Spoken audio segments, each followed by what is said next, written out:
오늘은 마가복음 강의 10번째로 저주로부터 자유케 하시는 예수님이라는 제목으로 말씀을 나누겠습니다. 오늘 말씀 나누기 전에 저번 주에 나누었던 말씀 잠깐 복습하도록 하겠습니다. 사단을 쫓으시는 예수님에 대해서 나누었습니다. 하나님이 무소부재하듯 사단도 무소부재하다라고 말씀을 드렸습니다. 이곳에 하나님도 함께 계시지만 사단도 함께 있습니다. 그런데 그 사단에게 초점 맞추지 말고 하나님과의 관계에 초점을 맞춰야 된다라고 말씀을 드렸습니다.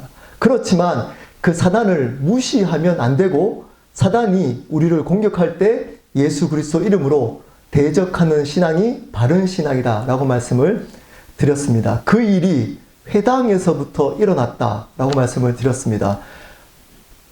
예수님을 믿는다라고 고백하는 사람들조차도 이 사단에게 조종당하는 사람들이 있다는 겁니다. 그리고 그 사단을 쫓는 그 자체가 중요한 게 아니라 그것을 통해 하나님의 나라가 임했다라는 것이 중요하다라고 말씀을 드렸습니다. 자, 오늘은 신유, 예수님이 병을 치유해주는 사건에 대해서 나누도록 하겠습니다. 여러분께 질문을 한번 해보도록 하겠습니다. 여러분들은 예수님이 여러분들이 가지고 있는 병을 치유해 줄 수 있는 분이라고 믿으십니까? 네. 여기에도 잘못된 분들이 있습니다. 어떤 분들일까요? 네. 약을 쓰지 않고, 의학의 기술을 쓰지 않고, 오직 하나님의 능력으로만 병을 낫겠다고 하는 신앙은 잘못된 신앙입니다. 하나님이 의학을 통해서도 우리를 치유해 주시는 분이십니다. 요즘 유튜브에 꽤 인기 있는 목사님이 목에 혹이 커다랗게 생겼습니다. 근데 하나님이 그 혹을 치유하지 말라고 말씀하셨다고 병원에 가지 않고 그대로 두면서 사역을 하시는 분이 계십니다. 여러분, 그 태도는 잘못된 태도입니다. 그렇다고 해서 병을 의학에만 의존하는 것도 잘못된 태도입니다. 여러분, 여러분들이 병이 났을 때 먼저 의학을 찾아야 될 게 아니라 뭘 해야 되죠? 기도해야 하는 겁니다. 여러분들이 스스로 몸에다가 손을 얹고 예수 그리스도 이름으로 치유해달라고 기도해야 되는 겁니다. 자녀가 아플 때 약부터 주지 말고 몸에 손을 얹고 기도해야 하는 겁니다. 하나님은 의학 기술을 사용하지 않더라도 충분히 우리의 병을 치유할 수 있는 분이시기 때문입니다. 죽은 자도 일으키시는 분이시기 때문입니다. 오늘 좀 전에 보니까 우리 랑이 집사님이 예배 들어오신 것 같더라고요. 마스크 하신 분이 랑이 집사님 같던데, 환희 지금 형제님이 그 연명치료를 떼면 바로 죽는다라고 이야기를 했다는 거예요. 근데 뗐는데도 지금까지 살아있다. 그리고 오히려 정상으로 돌아오고 있다라고 이야기를 하고 있습니다. 물론, 네, 이러다가 또 돌아가실 수도 있습니다. 하지만 믿는 것은 우리의 기도를 통해 하나님이 그 생명을 연장하고 있다는 것을 저는 믿습니다. 왜냐, 하나님은 죽은 자도 살릴 수 있는 분이시기 때문입니다. 여러분, 이 하나님을 믿으셔야 합니다. 마가복음은 이 신유 사건, 구체적인 신유 사건을 우리 설교노트 볼까요? 9번이 나옵니다.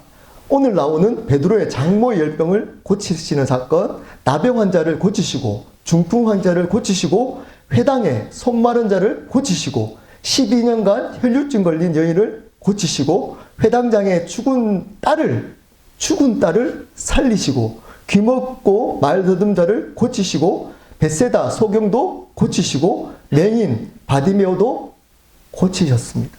이 사건들을 구체적으로 말씀하고 있습니다. 이런 구체적인 사건뿐만 아니라 많은 병자들을 고치셨다라고 마가복음은 나옵니다. 여러분, 왜 예수님이 이런 많은 병자를 고치시는 사건을 일으키셨을까요? 이것이 중요합니다. 그것은 그때 당시에 병든 자들이 사회에서 가장 약하고 천하고 소외된 사람들이었기 때문입니다. 그들에게 하나님의 마음을 전하기 위함인 겁니다. 하나님의 관심은 항상 동일합니다. 낮고 약하고 부족한 사람을 향해 있습니다. 9번의 신유사건, 치유사건 중에 3명이 여자입니다. 그때 당시에 여자는 인간 취급을 받지 못하고 남자의 소유물로 여겨졌던 존재였습니다. 이 여인들을 예수님은 치유하셨습니다. 그리고 그 중에 나머지 6명도 그 당시에 사회적으로 가장 낮은 자들이셨습니다. 이 약하고 부족하고 가장 낮은 자들을 고쳐주심으로 그분의 마음을 그들에게 전하고 있는 겁니다. 예수님은 한결같습니다. 변함없이 낮고 스스로 낮고 소외하고 겸손한 자에게 다가오셔서 회복의 역사를 일으키십니다. 높고 자기가 잘났다라고 교만한 사람들에게는 회복 역사가 없습니다. 오늘 이 치유 사건을 통해 하나님이 말씀하고자 하는 뜻을 발견했으면 좋겠습니다. 우리 한 절씩 보도록 하겠습니다. 마가복음 1장 29절 말씀 제가 읽겠습니다. 회당에서 나와 곧 야고보와 요한과 함께 시몬과 안드레의 집에 들어가시니. 회당에서 나왔다라고 시작하고 있습니다. 회당은 지금으로 말하면 교회라고 말씀을 드렸습니다. 예수님의 사역은 회당으로부터 시작되었습니다. 여러분, 그 이유가 뭐라고 말씀을 드렸나요? 회당에 있는 사람들이 거룩해서가 아닙니다. 스스로 하나님을 안다라고 하지만 실질적으로 하나님을 몰랐던, 어쩌면 가장 하나님과 멀리 있었던 존재였기 때문에 회당에서 사역을 시작한 겁니다. 하나님은 지금도 교회 안에 그런 사람들을 찾고 계시는 겁니다. 여러분, 거기서만 그치면 안 되는 겁니다. 그 교회에서 벗어나서 하나님의 나라를 경험해야 하는 겁니다. 교회 안에서만 하나님의 나라가 임한 것이 아니라는 겁니다. 회당에서 나왔다라는 말은 이제는 그 회당 안이 아니라, 교회 안이 아니라 우리의 일상의 삶 속에 하나님의 나라가 임했다는 것을 보여주고 있는 겁니다. 이 첫 번째 신유 사건을 통해 그것을 보여주고 선포하고 있는 겁니다. 시몬과 안드레의 집에 들어가셨습니다. 우리의 삶도, 우리의 신앙도 이래야 되는 겁니다. 여러분, 교회 안에서만 열심히 신앙생활을 잘하고, 예배를 빠지지 않고, 헌금 잘하고, 봉사 잘하고, 성경 공부 열심히 참석한다고 신앙생활 잘하는 것이 아니라는 겁니다. 그것조차 안 하면 할 말은 없습니다. 어쩌면 그분들은 그리스도인이 아닐 수 있기 때문입니다. 근데 그것을 열심히 한다고 신앙생활을 잘 하는 것이 아니라는 겁니다. 그것이 아니라 저주받았다라고 하는 이 세상에 하나님의 나라를 경험할 수 있어야 그 신앙이 바른 신앙인 겁니다. 여러분이 이것은 정말 저주받은 곳 같다라고 하는 직장, 아니 어떻게 이렇게 우리 부모님도 이랬는데 결혼했더니 아니 이 가정도 똑같이 이렇게 반복하는 이 저주스러운 삶을 반복하는 것 같냐라고 하는 그 가정에서 하나님 나라를 경험해야 하는 겁니다.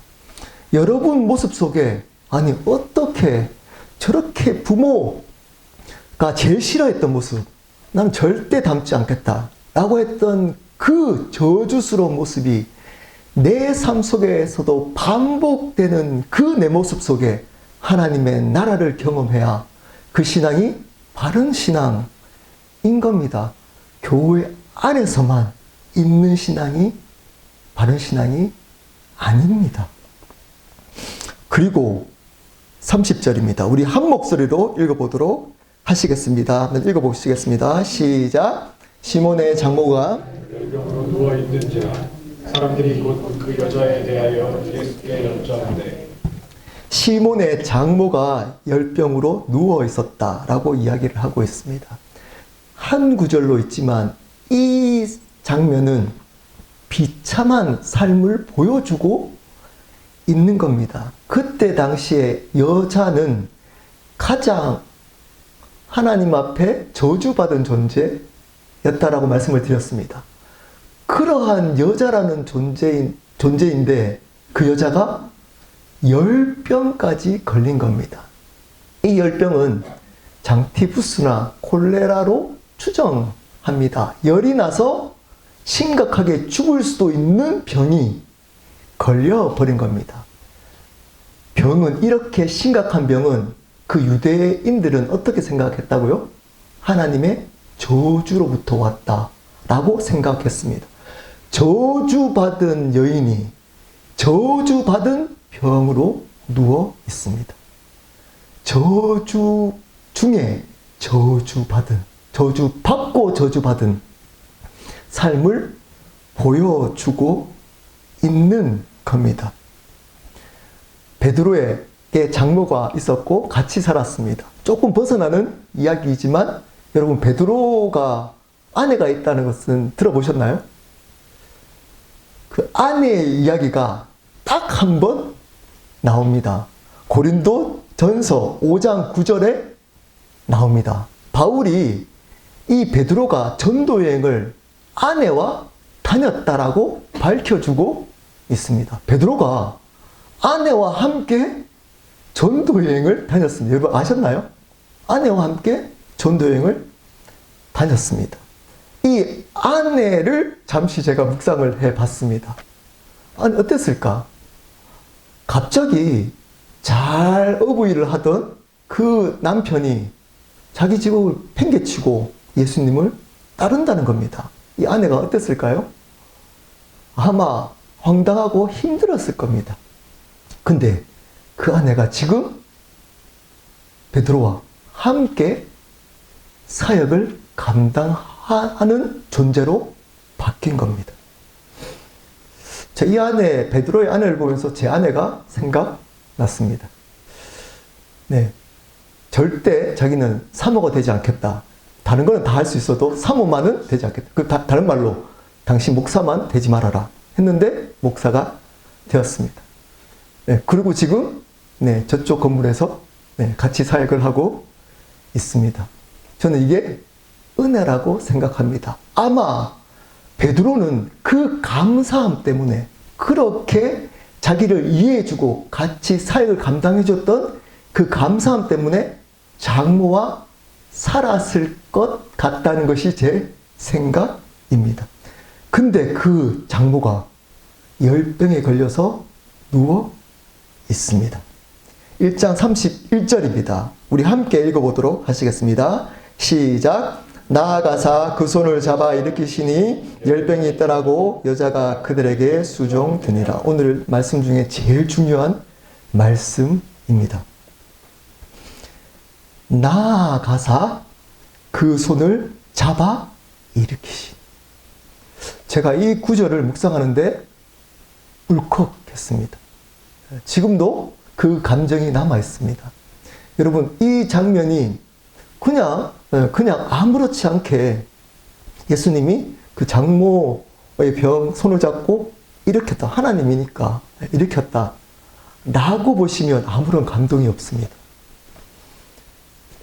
그냥 예수님이 그냥 베드로의 장모를 향해서 손을 대지 않고 기도해서 일으킬 수 있을까요? 없을까요? 병을 낫게 해줄 수 있을까요? 없을까요? 네, 충분히 있는 하나님이십니다. 근데 의도적으로 그 손에 잡습니다. 그녀의 몸에 손을 댑니다. 그리고 일으킵니다. 여러분, 이 장면은 유대인들에게는 충격적인 장면입니다. 절대 하면 안 되는 장면인 겁니다. 왜 그럴까요? 유대인들은 부정한 것에 손을 대지 않습니다. 그 부정한 것에 손을 대면 그 부정한 것이 자기에게 옮겨간다라고 생각했기 때문입니다. 그래서 이 장모 여인의 여자가 병에 걸린 이 여인의 몸에는 손을 대면 안 됩니다. 왜일까요? 그러면 자기의 거룩함이 무너지기 때문입니다. 그녀의 손에 손을 대는 사람이 아무도 없습니다. 가까이 오지 않습니다. 얼마 동안 열병에 걸렸는지는 나와 있지 않습니다. 그렇지만 누워있는 거 보니까 꽤 진행이 된 것 같습니다. 그 시간 동안 아무도 관심이 없습니다. 심지어 가족들도 가까이 오지 않습니다.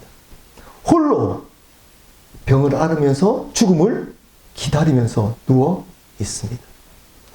아무도 가까이 오는 것조차도 하지 않을 뿐더러 손 대지 않을 뿐더러 가까이 오지도 않는 겁니다. 근데 보십시오. 예수님이 나아가사 라고 표현합니다.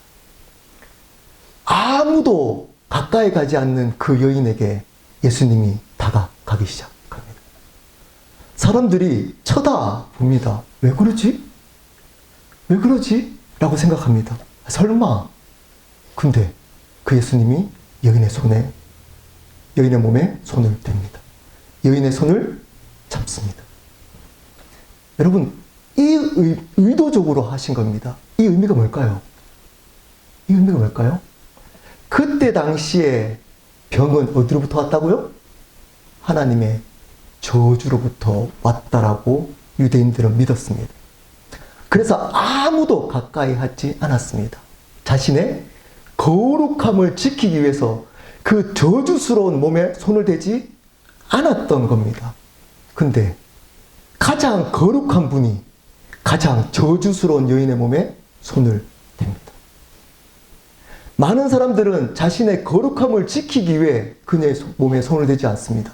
근데 가장 거룩한 하나님이신 예수 그리스도가 가장 저주스러웠던 여인의 몸에 손을 대는 겁니다. 이는 사람들에게 선포하는 겁니다. 이 여인의 저주를 내가 대신하겠다. 이 여인이 가지고 있는 저주를 내가 대신 받겠다.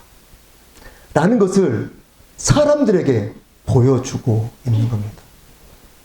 여러분, 이 사건이 뭘까요? 십자가 사건입니다. 이 사건이 바로 십자가 사건입니다. 죄와 사망으로 말미암아 죽을 수밖에 없는, 영원히 죽을 수밖에 없는 저주스러운 우리를 그분이 다가오셔서 우리의 몸에 손을 대시고 그 저주를 친히 그분이 담당하시고 십자가에서 피를 흘리신 겁니다. 이것을 눈으로 보여주고 있는 겁니다. 그리고 일으킵니다. 그랬더니 열병이 떠나가고 여자가 그들에게 수종듭니다. 예수님이 손을 댔더니 그 병이 나았다는 것은 여러분, 병이 나았다는 의미를 넘어섭니다. 그냥 죽을 수 있는 병이 나았다가 아닙니다. 아닙니다. 그 저주로부터 자유케 되었다는 것. 많은 사람들이 손가락질했던 그 저주로부터 자유케 되었다는 겁니다. 아무도 다가오지 않았던 그 장모, 스스로 죽음을 기다릴 수밖에 없었던 저주스러운 그 삶 속에 예수 그리스도가 다가오셨다는 겁니다. 그분의 사랑과 은혜가 찾아오셨다는 겁니다. 여러분, 우리도 마찬가지인 겁니다. 여러분, 죄와 사망으로부터 자유케 했을 뿐 아니라 여러분이 가지고 있었던 이것은 저주야 라고 여겨졌던 그 삶에 예수님이 다가오십니다. 그리고 그 저주를 대신 지십니다. 앞에서도 말씀드렸지만, 아니, 우리 가정은, 아니, 어떻게 이럴 수가 있어? 아니, 부모님이 이렇게 힘들게 살았다면, 우리 때는 그렇게 살지 않고 잘 살아야 되지 않겠어? 근데 그것이 저주스럽게도 반복하고 있는 겁니다. 나는 절대 이런 아버지, 소리 지르고 함부로 말하는 아버지 같이 살지 않아야지.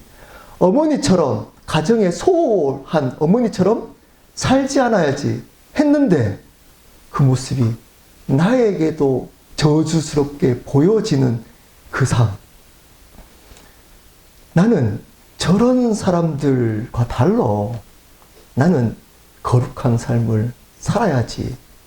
라고 손가락질했던 그러한 죄악들을 은밀하게 들키지 않으면서 반복하면서 죄책감과 수치감으로 낙심하고 스스로 정죄하며 저주스럽게 살아가던 그 삶 속에 예수님이 찾아오시는 겁니다. 그리고 이것을 알면 아무도 나를 다가오지도 않고 그리고 함께 하지도 않을 그 삶을 예수님은 그곳에 함께 계시는 겁니다. 그리고 손을 잡고 일으키시는 분이십니다. 예수님은 우리의 저주를 자유케 하시고 회복시키시는 아버지가 되십니다. 그것을 경험했던 이 장모 한번 보십시오. 여자가 그들에게 수종드니라. 예수님이 자유케 하셨으면 누구에게 수종을 들어야죠? 예수님께 수종드니라 라고 해야, 그에게 수종드니라가 아니고 그와 함께했던 사람들에게 수종드니라. 여기서 수종든다 말은 예수님의 종이처럼 살았다는 겁니다. 예수님을 주인으로 인정하며 살았다는 겁니다. 근데 한 존재에게도 종처럼 살았습니다. 사람들입니다. 사람들에게도.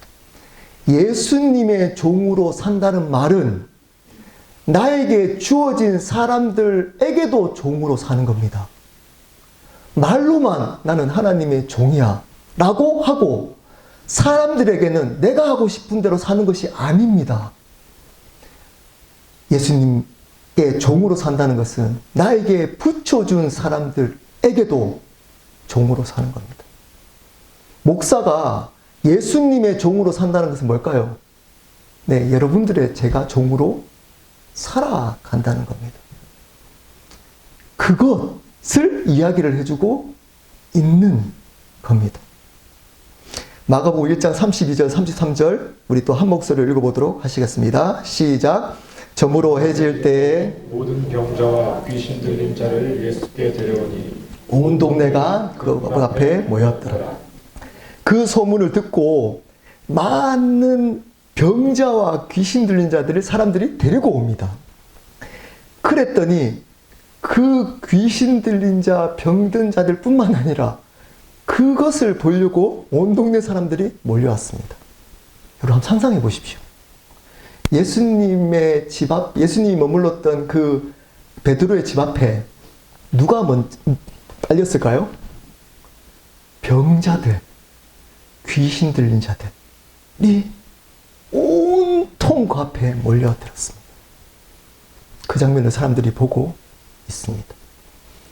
모든 병자들과 귀신 들린 자들은 한마디로 어떤 자들일까요?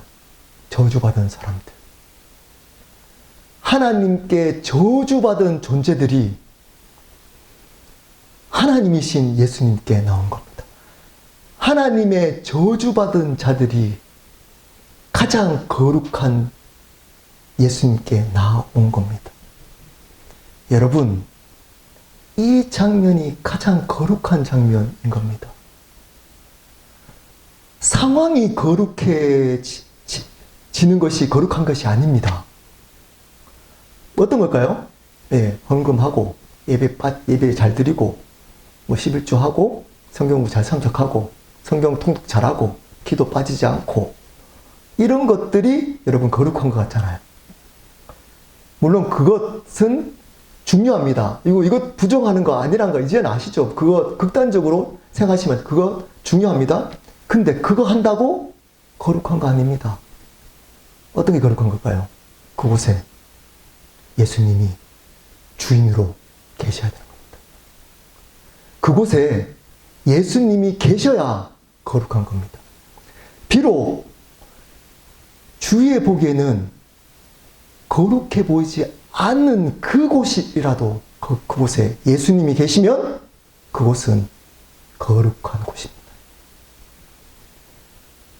왜냐? 그분이 가장 거룩하신 분이시기 때문입니다. 그런데 우리는 착각합니다. 겉으로 보여지는 것들로 거룩해지려고 합니다. 이 사람들이 있었잖아요. 이제 뒤에 계속 나옵니다. 누구일까요? 바리새인과 서기관들. 겉으로 거룩을 만들어 갑니다. 근데 그 안에는 예수 그리스도가 없습니다. 그분의 마음이 없습니다. 이 예수님이 신유를 통해 보여주고자 했던 그 하나님의 마음이 없습니다. 예수님의 사랑과 은혜가 없습니다. 그곳은 거룩한 곳이 아니라 가장 저주받은 곳입니다. 우리가 비록 보기에 저주받은 곳 같아 보이지만 가장 거룩한 예수님을 주인으로 모시고 살아가는 그곳은 가장 거룩한 곳입니다. 이것을 눈으로 보여주고 있는 겁니다. 1장 34절 한 목소리로 읽어보도록 하시겠습니다. 시작. 예수께서 병이 드는 많은 사람들을 고치시며 내쫓으시되 귀신이 자기를 알므로 그 말하는 것을 허락하지 아니하시니라. 써머리 하는 겁니다. 32절부터 34절은 이러한 많은 사람도 고치고 많은 귀신을 내쫓았다. 한마디로 많은 사람들의 저주로부터 자유케 하셨다라는 것을 요약하고 있습니다. 그러면서 뒤에 하나를 붙입니다. 귀신이 자기를 알므로 그 말하는 것을 허락하지 아니하시니라. 요 구절을 가지고 여러 의견들이 있습니다. 근데 제가 택한 의견 두 가지가 있습니다. 첫 번째는 하나님의 예수님이 자신을 드러낼 때가 아니라는 겁니다. 하나님은 모든 사건을 하실 때, 일으키실 때 하나님의 때 안에서, 하나님의 시간표 안에서 그 행동들을 하십니다. 아직까지 예수님의 누구이신지를 드러날 때가 아니라는 겁니다. 이것보다 더 중요한 것이 있습니다. 두 번째가 더 중요합니다. 왜 귀신이, 앞에서도 귀신이 얘기하잖아요. 거룩한 자다. 귀신이 정확하게 예수님에 대해서 압니다. 또 귀신이 누구인지를 이야기를 해주면 좋잖아요. 귀신조차도 알아보는. 요즘 보니까 신유 축사하는 사람들, 제가 앞에서도 한번 얘기했잖아요. 혹시 유튜브 본 적 있나요? 귀신 들린 사람 앞에 불러놓고 마이크 대고 귀신에게 이야기할 기회를 주잖아요. 누구다. 그리고 이 사람 하나님의 사람이다. 무섭다. 그런 거 다 절대 성경적이지 않습니다. 그런 모임 하나님의 모임이 아닙니다. 조심하십시오. 반드시 결과가 그렇게 하는 그 사람이 하나님이 되어버립니다. 여러분, 왜 이렇게 할까요? 귀신이 지금 축사하고 병 낫게 하는 때 이분이 하나님의 아들이야, 구원자야라고 사람들에게 알려져 버리면 사람들이 오해합니다. 예수님에 대해서. 어떻게 오해할까요? 예수님은 병 낫게 하고 귀신을 쫓아내시는 분이시고, 그런 분으로 착각할 수 있기 때문입니다. 그분을 하나님의 아들 구원자라는 개념을 이렇게 나의 문제를 해결해 주는 분이시구나, 진이처럼 착각할 수 있기 때문입니다. 그분은 우리의 문제를 해결해 주는 수단이 아닙니다. 그분을 수단으로 오해할 수 있도록 사단은 만들려고 의도적으로 이야기를 하고 있다는 것을 예수님이 아셨기 때문입니다. 사단은 지금도 이렇게 이야기를 합니다. 여러분, 이야기합니다. 어떻게 얘기할까요? 하나님은 모든 것을 하실 수 있는 예수님은 전지전능하신 분이십니다. 모든 것을 다 여러분 들어주실 수 있는 분이십니다. 그래서 여러분에 있는 비즈니스, 가정에 있는 자녀 기도하시면 좋은 대학, 비즈니스 잘 되게 해줄 겁니다. 특별 새벽기도 나오시면 하나님께서 그렇게 응답하실 겁니다. 하나님께 헌신하시면 그렇게 하나님이 해주실 분이십니다. 이렇게 사단이 이야기를 합니다. 어떻게 착각할 수 있을까요? 그분이 우리의 비즈니스를 도와주는 분, 우리의 가정의 문제를 해결해 주는 분으로만 착각하도록 만듭니다. 그분은 우리의 문제를 해결해 주는 진이가 아닙니다. 그분은 우리의 삶과 생명을 주관하고 마음대로 하실 수 있는 주님이십니다. 그분은 하나님이십니다. 근데 사단은 이 장면에서 예수님이 누구인지를 이야기를 하려고 합니다. 예수님 막으셨습니다. 그런 얘기를 받은 교회는 막아야 되는 겁니다. 그런 얘기를 막아야 됩니다. 어떤 얘기를 해야 될까요? 예수님은 주님이십니다. 예수님은 여러분의 삶과 생명의 주님이십니다. 여러분의 저주로부터 자유케 하시는 주님이십니다. 그 얘기 해야 될 겁니다. 그 얘기. 여러분, 우리가 이 열병에 걸린 장모입니다. 여러분, 그 장모라는 것이 느껴지나요? 마음으로 동의가 되나요? 저는 됩니다. 저는 됩니다. 예수님을 만나지 못할 때 제 삶이 정확하게 이 삶이었습니다. 여러분, 이 장모가 주위의 사람들의 저주뿐만 아니라 하나님의 저주를 받으며 이 땅을 살아갔습니다. 여러분, 그것을 이길 수 있는 방법을 저는 예수님 모를 때 어떻게 하면 이길 수 있다고 생각했을까요? 이 세상에서 성공하면, 잘 되면 그러한 저주로부터 자유케 될 거라고 생각했습니다. 예수님 믿고 나서도 그렇게 생각했습니다. 어떻게 하면, 큰 목회를 성공하면, 많은 사람들에게 존경받는 목사가 되면 그러한 저주로부터 자유케 될 거라고 착각했습니다. 많은 사람들이, 교회에 다니는 많은 사람들조차도 여러분 이렇게 착각하며 살아가고 있습니다. 그 사람들은 여전히 병으로 누워있는 베드로의 장모인 겁니다. 예수님의 손을 잡아본 적이 없는, 다가오시는 예수님을 만나본 적이 없는 열병 걸린 베드로의 장모인 겁니다.